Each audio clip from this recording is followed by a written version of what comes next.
And welcome to this very beautiful and also insightful edition of The Desk. Thank you very much for watching U24. Now, we trust that every time you watch U24, you're inspired, you're motivated, and of course, you get educated. Now, The Desk, this is a discussion that is always worth hearing. This is a show that we are certainly and absolutely sure is going to change the entire political, economic, and social atmosphere of this country and the East African region as a whole. Now more than ever, I'm Shadrack KISAME. Now, ladies and gentlemen, this week is an exclusive. It's actually very educative. Now, are you into business? Do you want to get into business? Have you tried and failed? Now, sit back, relax. Now, remember that every time on The Desk we come up with a solvency plan. Now, this time the solvency plan is for you who has tried business and you're nearly kicking the bucket as far as business is concerned. But I have good news for you. The man tonight, he's seen it all. He's done it, I tell you. This man, he's helped a lot of organizations and a lot of companies in Africa capture value, not just Uganda, not just East Africa, but in Africa. He is the Chief Operations Officer for CTI Africa. He is the CEO for Paradigm Africa. Now, are you there and you don't even know what to do? He is the man for you. He will change your paradigm. He will change your thinking. And by the end of this show, I tell you, we shall get where we want to get. He is Elton Mutize. He's a father. He's an intellectual. Welcome to the show, Elton. Thank you, Shadrack. Thank you for having me. It's been a pleasure interacting with you over the years. I've been looking for you for a very long time for you to come to The Desk. I'm not a difficult man to find. I'm happy we are together today. All right. Before we actually go straight into it, we are trying to assess how conducive is the business development atmosphere of the country and East Africa, because you are very well conversant with East Africa and Africa as a whole, not just Uganda. You've helped a lot of companies capture value. You've been very instrumental in breathing life in startups, and I respect you for that. But before we even go into that, what does CTI do? So CTI Africa is owned by a consortium of Jewish Americans, and their mission, Jews are meant to help communities be self-reliant, giving to someone you don't know and allowing them to thrive.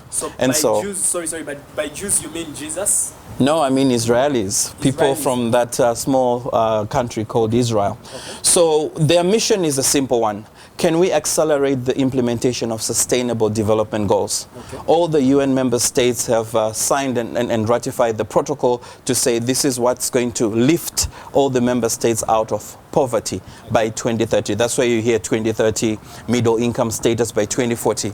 The firmament of the National Development Plan for Uganda is actually the Sustainable Development Goals. So CTI is making a contribution and encouraging partners to come on board to make sure that we actualize these Sustainable Development Goals. It's a policy document. Okay. These are policy instruments. They need to be translated into reality. And so for CTI, we've got a couple of pillars. The main one being agriculture. Okay. They call it the backbone, but we actually want to make sure that it is the backbone of Uganda and sub-Saharan Africa to help people build wealth through agriculture. So we have a model called Life Grow, an end-to-end model that will facilitate anyone who plugs into to our ecosystem to be able to translate that into reality. Because this has been our way of life, and but people are doing it predominantly subsistently.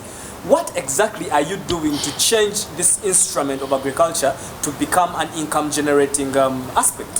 So the issue is Africa has most of the arable land. Uganda has most of the arable land, but the challenge is it's not being cultivated. And what's being cultivated is at a subsistence level. Okay. But people now are at a place, we're working in the Buikwe district, and people are awakening to the possibility of what this can do for them. Government is talking about it, people in communities are talking about it, but no one is doing anything. So our end-to-end model called Life Grow starts at a level of data science and mind shift to actually show people that there is a gap for exports, for produce, so that can we now grow what the world needs and feed the world. So we have a concept called Life Grow, farm to table. Okay. From the time we get your KYC details to understanding what you've been growing, to asking you whether you need funding, to ask you whether you know about multi-peril crop insurance, all the way. Yeah. And so we've been engaging with banks, we've been engaging with financial institutions, local and regional. And this is an interesting debate because it's a new model we're introducing to say, how do you fund the underserved? How do you fund the rural farmer? And everyone is talking about the smallholder farmer being critical in transformation, but no one is doing anything about it. So CTI is taking a bull by its horns and rallying the policymakers, the business leaders to say, let's create a model and an ecosystem that can allow us to thrive. Do you know that we have a shortage of export produce to Europe, to America, to the Scandinavian market? If we can grow what the world needs, yes, the issue of poverty becomes a secondary issue. Okay. Yeah. So, Elton, that's enough of CTI, and thank you very much. You're doing a very great job, and good luck with that. Thank you very much. Good luck with that, because, you know, it takes me back to the question I want to ask you first. You see, Uganda by far is known to be the leading enterprising country in Uganda. We have a lot of young people enterprising. We have a lot of people going into business. Why is it that these guys actually, these businesses, never see their first birthday? There's too much fire. I'm doing this, I'm selling this, I'm starting up this, and 6 months down the road, they're nowhere to be seen. Great. So the motive is important. Why people go into business? People should go into business to make an impact, to make sure that there is transformation in the work that they are doing. And business transformation or entrepreneurship really thrives as an ecosystem. So it's not just me as an entrepreneur, it's the government playing its role in terms of policy instruments that favor and create an enabling environment. It's Uganda Revenue Authority supporting enterprises. It's the business leaders, the companies that have gone ahead of us, the MTNs, the Stanbics of this world, creating an enabling environment and giving incentives to the entrepreneur that is coming up. Do our big brothers in terms of business see themselves as stakeholders to these young entrepreneurs, or they see them as competitors? They do, because, for example, a bank would see this as important because small businesses are the key and the pillar for any economy. So it's important that your business thrives. It's important that my small tuck shop or my duka thrives. It's important for a bank. It's important for a telco. So they understand that. We started doing conversations. Banks like Stanbic, if I may mention that, have got programs focused on oil and gas. And I know many of these leading enterprises have got different initiatives. But it comes to the DNA of the entrepreneur. Me as Elton, you as Shadrack. Do you understand how you deliver and capture value? Do you understand your business model? What are you going to give to the world that is different? What are you going to give to the world that is compelling? What value are you delivering to the marketplace? That is what allows you to have the pull factor in terms of value coming to you. A business is nothing than value delivered. Yes, that's true. If you go at a top level, when you look at Amazon, with Jeff Bezos now becoming the richest guy on the planet, with Amazon becoming $1 trillion company, with Apple becoming $1 trillion company, why is it that American companies are spreading globally? You can point this to Silicon Valley. It's an ecosystem of government supporting, of the business leaders supporting, of great enterprises that have been around for centuries, creating an enabling environment. It's the venture capitalists putting money together and putting money on the best ideas. So it works in tandem. But not to say if government is not supporting, you don't do anything. Not to say when a business leader is not supporting you, you don't do anything. The story of entrepreneurship is a story of relentlessness and drudgery. Many companies don't see their first birthday because people are not willing to go beyond. We are in a comfort zone. People are not willing to do what is necessary to succeed. Okay. Elton, before we actually go for a short break, I want to find out, because you see, you talked about mind shift. You know, one time I was watching an interview with the president of Uganda, and he says Ugandans actually have a problem with the ideology. Like the reason as to why there's unemployment and, you know, all this, their ideology towards all these things is a wrong one, it's a negative one. Do you want to agree with the president? I agree with him 100%. I am a Christian. I have gone 360 to get to understand who am I, where does success come from? And you and I become what we think about. That's the business philosophy, that's the Christian philosophy, that's the Hindu philosophy, that's the Muslim philosophy. You and I become what we think about. If you see the glass as half full, it's going to be half full. I choose as an optimist to see it as half full, not half empty. And where are we in Africa? Where are we in Uganda? Why are the Chinese coming? Why are the British coming? Why are the Australians coming? Why are the Dutch coming? And why are the Ugandans leaving? It's really an issue of mindset. And if we sit down and look, I think Uganda has made tremendous progress over the past decades. When we look at it, our future is better than we think, and we need to start looking at the acres of diamonds that we have in our backyards and start doing something about it. To translate, I've told you about agriculture.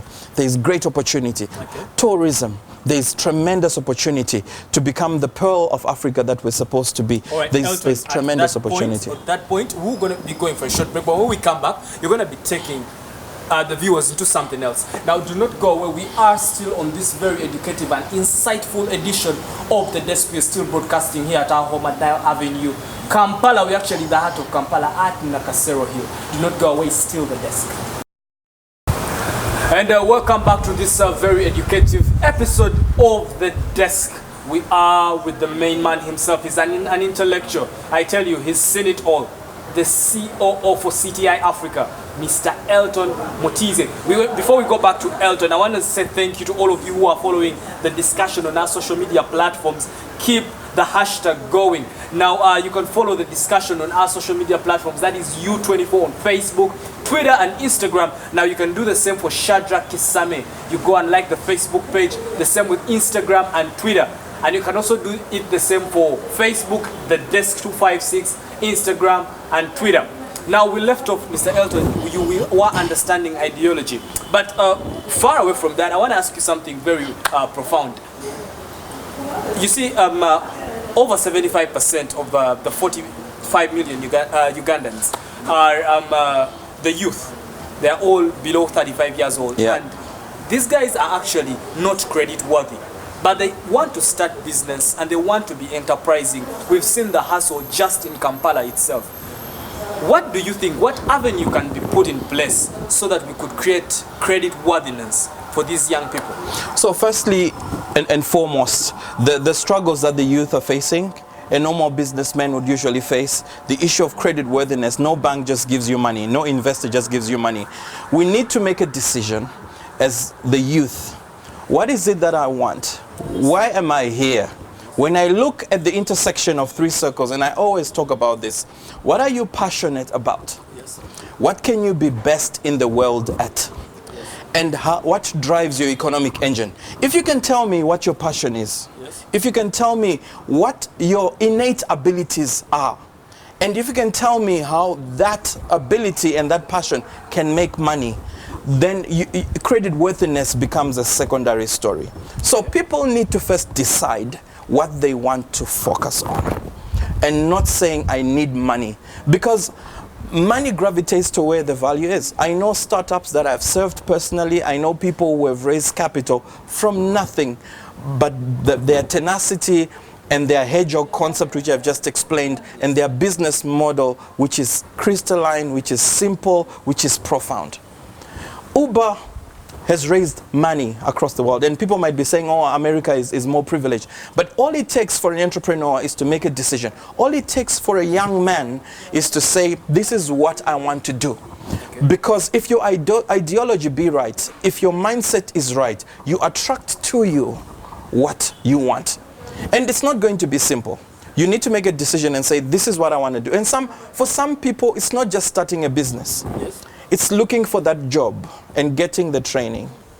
It's looking for that business concept and starting to knock on people's doors. You start with your family. You go to your friends. So for me, number one is, do you understand why you're here on earth? Do you understand your purpose? And if you have those innate abilities to be an entrepreneur, what is it you're going to deliver in the marketplace? The issue of money becomes a secondary issue, because if your idea is valuable, money can be found. Do you want to tell me that number one challenge or the number one block for why businesses are not thriving, specifically for the youth out there, is ideology, not being credit worthy?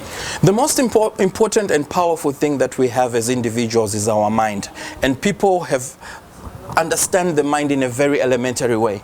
And we need to start there to understand ourselves. Who are we? Yes. What is our power? Where do these enterprises come from? These are ideas. If you read the best book that has ever been written, one of the best books I recommend is Think and Grow Rich. Yes. 500 of the richest people interviewed in the early 1900s. Number one, it's a desire. Do you have a burning desire for your mission? Do you have faith that this will see the light of day? Do you have a mastermind of people you can reach out to? The journey of success is a relentless one. It is full of drudgery. It is an uphill task, but we are equal to it. So the first thing is to define what your desire is, okay, and come up and craft your idea in terms of what you want to do in business. So it's not money. Capital is not the problem. Capital is important, but it is not the first question that you would ask. Many people have been given money and they lose it all. So that is not the most important. Is that in Uganda? In Uganda. Because Elton, I moved down to the streets, I talk to everyone and they're like, Shadrack, and you see their passion, you see their zeal burning with flames. But their number one problem is, Shadrack, we do not have capital. But do they have a plan? Do they understand what they need to do? And is their plan sound? Does their business plan have market power? Do you know how to deliver and capture value in the marketplace? What are you doing that can allow you to attract? Give me a great business plan and I'll raise capital for you. And so for many people, they talk about credit worthiness. But listen to their ideas. Listen to their mindset. They are attracting to themselves the things they're speaking about. How many people do you go around and they say, I'm broke. Yes. The economy is bad. Why do you expect the economy to be good? It depends where you're standing when you make your observation.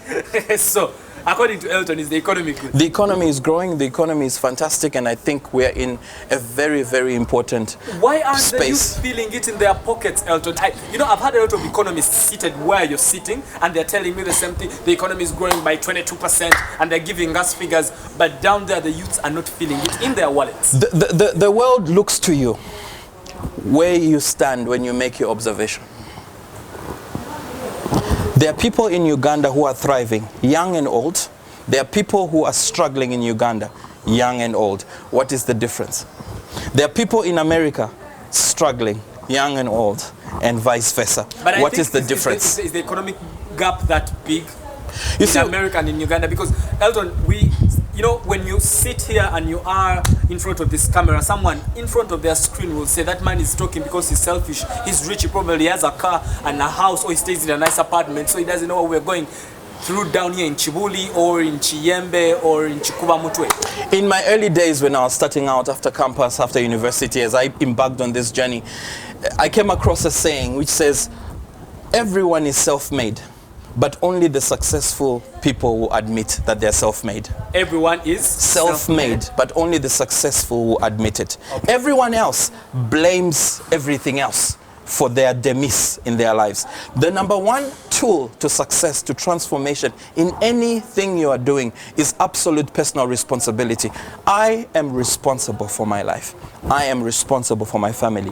I am responsible for my results. There's nothing outside me. We can talk macroeconomics, we can talk the environment, we can talk policy, but at the end of the day, I have to look in the mirror and see the person who's responsible for that transformation.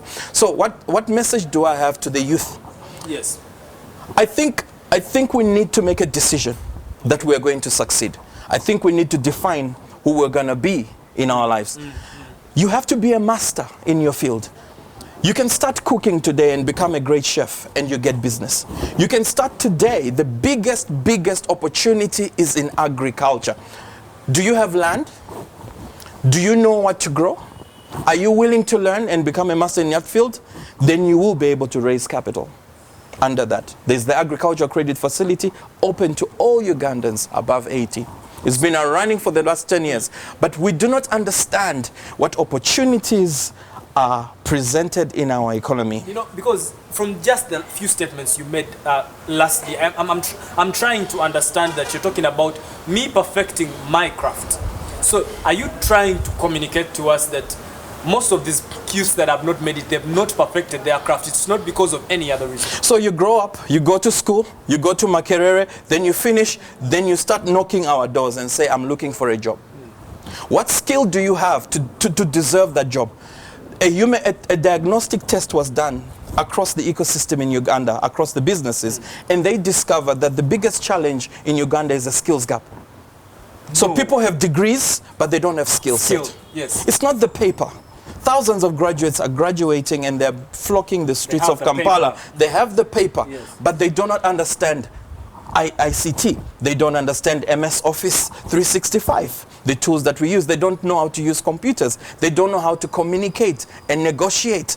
We are teaching our youth the things that are no longer relevant for our world. We're in the fourth industrial revolution, but we're still teaching people things that are archaic. All right, now on that point of scalability and being skilled, we are going to go for a short break. But when we come back, now you've taken us to something that I wanted to ask you, but about how relevant or irrelevant is the syllabus or the syllabi. What do you think? No, you're going to tell me after the break. I will. All right, now do not go away. Do not even try to touch your dial because we are getting heated up in terms of intellectuality. I tell you, this man, he knows it all. Do not go away. We are still on the desk.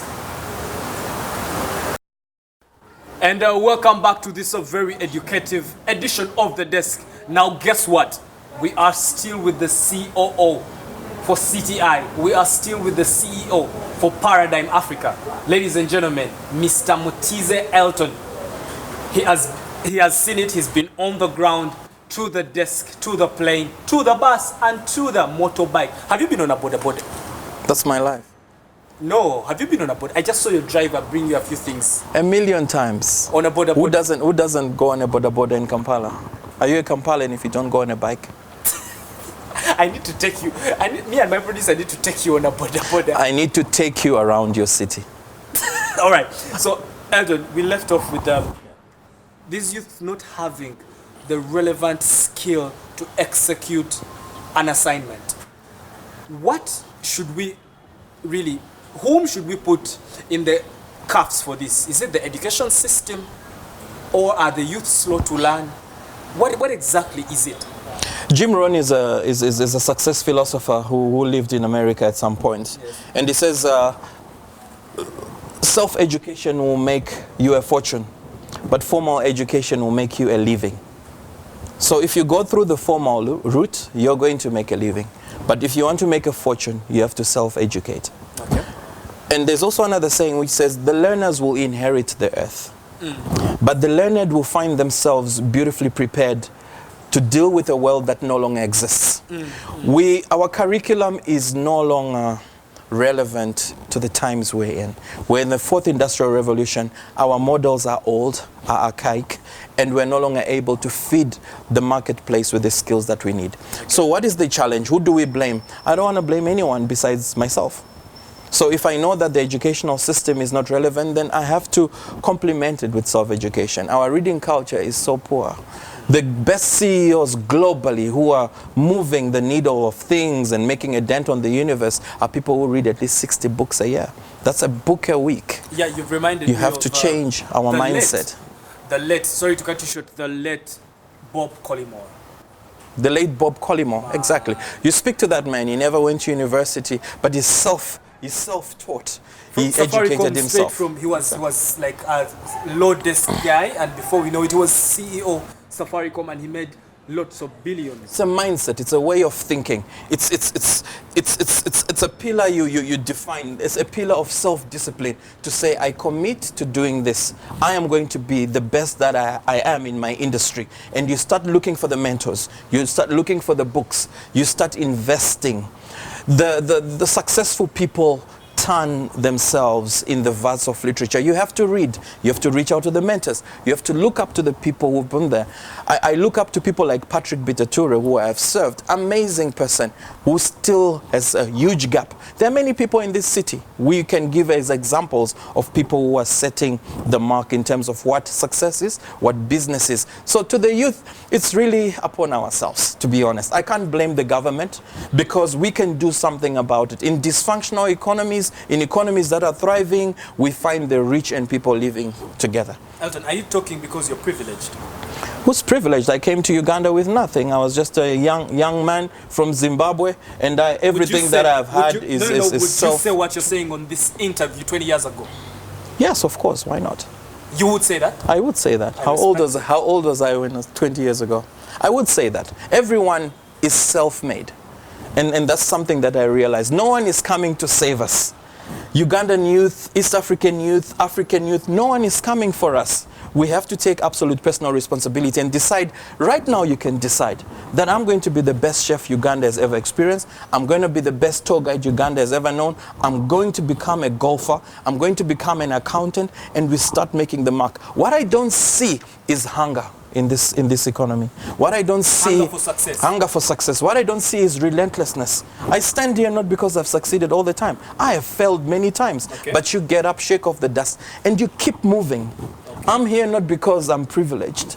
I don't have parents in Uganda. I don't have an inheritance that I'm relying on. But people who are complaining about this economy are people with land, are people with families, are people with capital and access to relationships that somebody who's coming on these streets does not have. So it's really up to us. You can always see your enemy or your friend by looking in the mirror. Okay, so Elton, I want to set this straight. We need to have a standard.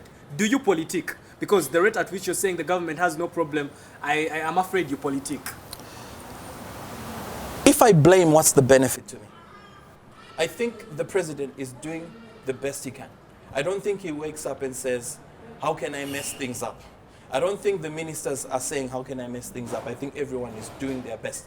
But the best person to make a difference is me. If Uganda is not palatable for me, I can go beyond the shores, get the experience, get the education, and come back. It's possible. It's a borderless world. The world is open for business. And I think that's the perspective with which we need to go with. If we complain, if we doubt ourselves and our capabilities, 10 years from now, we'll still be talking about the same script. The ones who are making a difference, the ones who are taking a lead role in their lives and building wealth are people who take absolute personal responsibility and decide what they want. Okay, before we wrap this up, Elton, okay, I know you're more of a Ugandan than a Zimbabwean, but let me just ask this, really from a good heart. Do you think you expatriates that have come to Uganda are doing a way better job, and because of your so much presence, we are unemployed in Uganda? Because look at all top organizations, look at top offices. These are Kenyans, Malawians, South Africans. They are expatriates. They are living the good life. They drive them nice Mercedes Benzes. They are in nice apartments. It's because of you that our educated Ugandans are broke and unemployed. The best business is the one that has not been created. The best opportunity is the one that you have not pursued. And I think that at the end of the day, the world is open. We have Americans, we have Ugandans, we have got nationalities living across the world. And that's how it has been. And it's good to have diversity. America is what it is because of the multiple people who have gone to their shores. Cubans, Kenyans, Zimbabweans, Mexicanas who have come in and created a nice ingredients for success, because you need multiple perspectives. Okay. You can't just be salt. You can't just be light. You need a mix of everything to create something that is really awesome. So I'll tell people, the moment you start blaming, the moment you start looking outside yourself to find validation for your demise and for the situation you find yourself, then you're missing the mark. You have to be positive. You have to look ahead and start moving and make a decision and say, this is what I will be, and I'm going to do whatever it takes to succeed. And I'm encouraging everyone to think about this self-reliance philosophy that we are pushing. Stand up, find out what you're gifted in, find out what you're passionate about, define how you're going to make money in it, and start making the journey forward. Okay, Elton, lastly, as we wind up, it's been a very powerful interview. I think we need to do this again. Our time is really well spent. But imagine you are the president for East Africa, 5 countries combined, for maybe let's say 24 or 48 hours. What would you do first? I would give a keynote address and make sure that we make a decision that will transform our agricultural sector and start feeding the world. And I would encourage the generality and the majority of the youth to start considering agribusiness as an opportunity. You're talking all the 5 countries combined? All the 5 countries combined. That's what you would do? That's in what I would do. In Kenya, Tanzania. in South Sudan, you'd do that, Rwanda, Burundi?